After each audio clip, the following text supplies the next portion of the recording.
Hello and welcome to today's episode of The Daily Blend. I am your host, AC, and I am joined in studio today by Abby Hillman, who is the owner of Abby Does Charcuterie. How are you, Abby? Good. Thank you so much for having me today. Oh, it is wonderful. It's a pleasure. I mean, this smells really good already.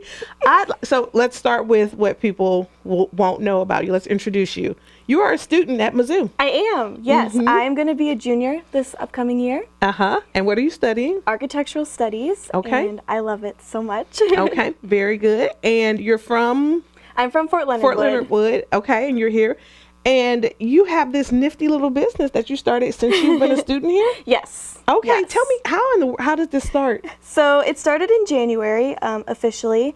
When I moved into the dorm last year, I did it for my high school graduation party as like a DIY kind of situation. And then in my dorm, for every holiday, I just would make a board and then all my friends would come and eat off of it. And I loved just having that excuse to hang out and eat food together. Yeah. And I would post it on my social media. And from there, people just started asking me, hey, can you do it for my birthday? Can you do it for my baby shower? And then it kind of snowballed and became like friends of friends and friends of friends of friends. And from there, I kind of took the next step. I joined Como Cooks in their kitchen. And now it's kind of became this whole thing. What a great story of, a student who comes here to study something and just lets their passion take them into, you followed the lead of your passion and what you're clearly really good at. Oh, thank you. And I mean, one day did you just say, oh, let me try to put some things together on a board? Is that how that happened for you? Yeah. For my high school graduation party, I was like, this is what I want to do. And I had my mom and some of my friends, we just did a whole charcuterie table and I was like, I really enjoy this. And then I just continued it. That is amazing. Well, the one you have in front of us is beautiful. And I just could eat every piece of cheese on there right now.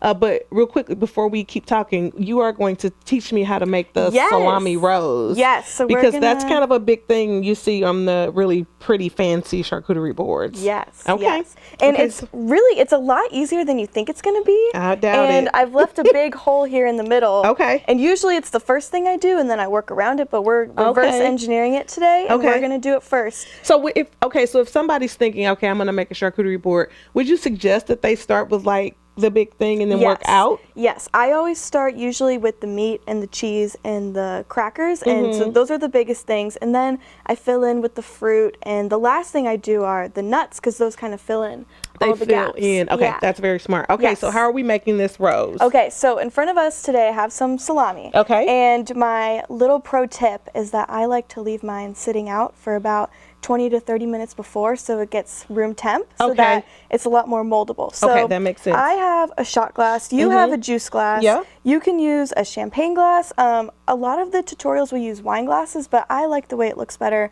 with in a smaller glass. So we'll just go ahead. We'll take our piece here and then we will fold it in half over the rim. Okay, so we're folding a small piece of salami in half over the rim. Okay. Yes.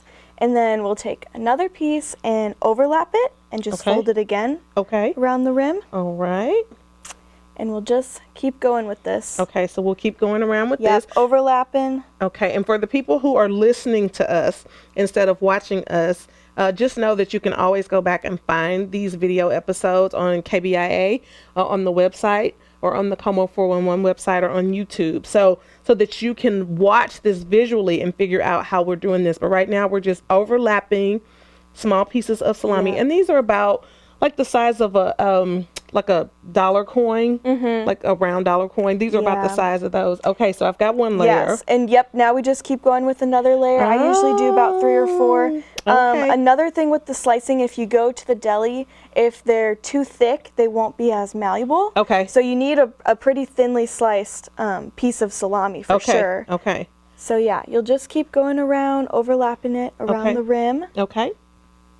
And I feel like from now on, this is going to be my go-to thing. It's such a fun party trick. And once you know it, you're like, I understand. And people are going to think I'm super fancy. Okay, so that's my second layer. So you're doing a third layer as well? Yes, I'm going to do a third layer. Okay. All right, we are doing a third layer around. Yep. We are wrapping around, and so I know we asked you before we came on, like you said you're at the farmer's market every weekend, yes, right? I am. You can always see me there. I love going there. I've made a lot of connections with local producers and farmers, and also at Como Cooks, a lot of them are at the farmer's market, and I love seeing them. Yes, it's amazing. Yeah. Okay, so I've got 3 layers now. And usually you want about maybe, enough to like fit your finger. Put your finger through. Okay. And so then we're going to flip it and hold it in our hands. And then you twist, and there you go. Oh my goodness. Oh, they will not be able to stop me now. I am super fancy. Can I put this one right in the middle here? Yeah, put that one right in the middle there. Oh, perfect. My goodness. Okay. And now you know.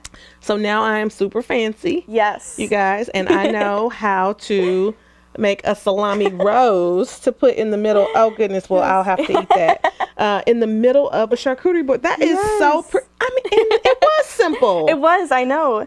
Normally people say things are going to be like, that's going to be really easy, and then it's not. Yeah, no, it's really as easy, and there's all sorts of different ways to do it, different variations, but once you know this, I mean, you've got it. Yeah, you are pretty much good to go. Okay, and so give me, before we go, if somebody's thinking, I want to make a tray, and they're just at the store, like, tell me 5 or 7 things that, like, you must get. You must get. I usually aim to get 3 cheeses. So on this one today, I have Manchego, we've got a sharp white cheddar, and we've got brie. Okay. And so those are kind of my 3 go-tos. You can also do a Gouda. I also always opt for 2 kinds of crackers, and so I've got club crackers here today.